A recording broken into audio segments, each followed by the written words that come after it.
Hello, chemistry crew. It's Kara Lenorovitz, and welcome to our 9th week of segment 2. And officially, I'd also like to say happy spring. I know this isn't part of our curriculum, and I know somewhere in the past you probably have studied this, so I just want to bring it to the forefront of your attention for just a moment. On Saturday, if you hadn't noted it yourself, not only did it feel a little bit more spring-like as we had meteorological spring arrive with a little bit more warmer weather, but we also had astronomical spring arrive. And that means the spring equinox just happened. So because of Earth's tilt on its axis, it means for a portion of the year, the northern hemisphere gets less direct sunlight, and we are just coming out of that from winter into the time period of the spring equinox when the northern and the southern hemispheres receive the equal amount of direct sunlight. So as we continue on throughout the rest of the year, not only are you getting closer to the rest of the content that we're finishing in our last 2 modules, but you're also going to gain daylight and gain a little bit more warmth. All of that additional direct sunlight is going to help accelerate endothermic processes that are part of the transition of spring, which include things like melting snow and ice and include photosynthesis. So be on the lookout for those and think about the fact that chemistry is involved there as well. So what's going on for this week? In terms of our housekeeping stuff, same things that we've been focusing on, to check their weekly learning plan for additional resources. We are going to continue to meet, and we will be meeting as a full class this Thursday, so please make sure you're there in attendance. And as usual, there will be office hours available this week on Tuesday between 8:30 and 10:30 and Wednesday between 1 and 3. The other 2 things I want to just keep on your horizon, again, we are getting close to the end of the semester. We're in our second to last module right now, so make sure you're keeping up that momentum. I know the draw to be outside and away from your computer is getting larger and larger, but make sure you're continuing to pace yourself and do your good work that you've been doing all year long. The other thing that I just want to bring to your attention is that soon some of your missing work, if it's missing, is going to start to be replaced by zeros. A 0 does not mean you cannot complete that work. It means it's something that needs your attention, and I do encourage you to go back and finish it. We want to make sure that your grades are more accurately reflecting your accurate progress in class, so that your grades aren't a big surprise when some of those zeros go in later in the semester. So just know that they may start to happen this week into next week. And again, if you see a 0 there, it means that needs your attention and you need to go back and just readdress it. So let's take a look at the content for this week. You've been thinking about the energy of reactions, and you're going to continue to do that. Not just physical changes, but also chemical changes or chemical reactions. This week, you're going to start to put some numerical values to that thinking about enthalpy. And specifically, you're going to be talking about or learning about specific heat, which is the amount of energy that needs to be added to raise the temperature of 1 gram of a substance by 1 degree Celsius. You already know from your own experience, for example, that an iron pan is going to heat up more quickly than a pot of water that it's in. And you also know that that metal pan will cool down more quickly than the water will. So water and iron have very different specific heats. You're going to be doing some calculations around that.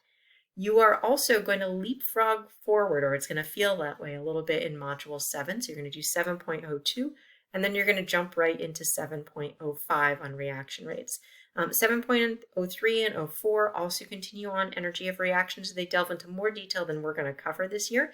So that's why you have that leapfrogging there. In 7.05, you're focusing on reaction rates, and I want you to keep in mind that some of this is stuff that you've already experienced. So think about how you would try to manipulate things to get a chemical reaction to go faster. I'm going to anticipate that you've probably done something similar to all of these different characteristics when you've been cooking in your own kitchen. So the bumper car analogy is there for you to think about how particles are interacting with each other.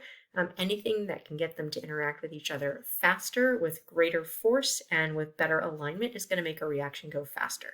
You're also going to be thinking about what happens to the progress of a reaction as more and more reactant is used up and more product is made. So you're going to be looking at graphs that show concentration of both reactants and products versus the progress of the reaction. So I think you'll have some fun putting those things together mathematically. As well, I want to remind you at this point, you're going to continue to work on your Segment 2 collaboration project. You should have your first post created, and that means everybody should be there for you to view. At this point, I'm going to have you hold off at least until after our class meeting on Thursday before you respond to anybody else, just to make sure everybody's is posted. When you do come to class on Thursday, I look forward to having you all there. I'm going to ask you to bring with you a digital representative picture of your topic. I'll let you be creative and think a little bit there about what would work best. It could be a picture that you take yourself. It could be a representation of a molecule. It could be a representation of somehow how that connection fits in. So some sort of visual that represents that. And you're going to bring that with you to class, which of course you're going to attend on Thursday. So let's take a quick look at the weekly learning plan. All right, same structure that we've had so far. For those of you who are wanting to learn a little bit more about meteorological and astronomical spring, there is an additional resource there for you to pique your curiosity. So brief introduction, the new learning targets for this week, communication reminders, and then your to-do list. So as usual, I've included last week's presentation for you to access. You can either click on the link directly or do it through Pear Deck. Either way, that should take you to that presentation. You're going to focus again first on enthalpy values. Make sure you take some notes here. I think that's going to help you organize your thinking, and definitely make sure you're doing the practice calculations. That's going to make you more confident when it comes to doing them on the quiz. The next section you're going to do is on reaction rates. Again, I strongly encourage you to make sure you're taking the notes using that format. And then I did include a couple of additional resources here that are really helpful just for visualization and making some connections. The first one is really about the 5 different factors you can change to increase the rate of a reaction. The second ones are part 1 and part 2 of the same series that go through a little bit more how to do some of the calculations and what the relationship is between reactant and product concentration and reaction rate. There is an optional lab that you can try at home if you happen to have Alka-Seltzer handy or any kind of antacid tablet that dissolves like that. You could also do the same experiment playing around with different amounts or concentrations of baking soda and vinegar. And then again, you're going to take a quiz. Lastly, you're going to come to class on Thursday and just make sure you're bringing with you a representative picture of your collaboration project. And you're going to make sure for sure by Thursday that you have your topic posted and ready for others to view. So let's do a quick recap. All right, so this week you're going to do 7.02 to 7.05. You're going to check out those additional videos just for a little more context. Your collaboration project, part 1, should be done, and if not already, make sure that's true by Thursday.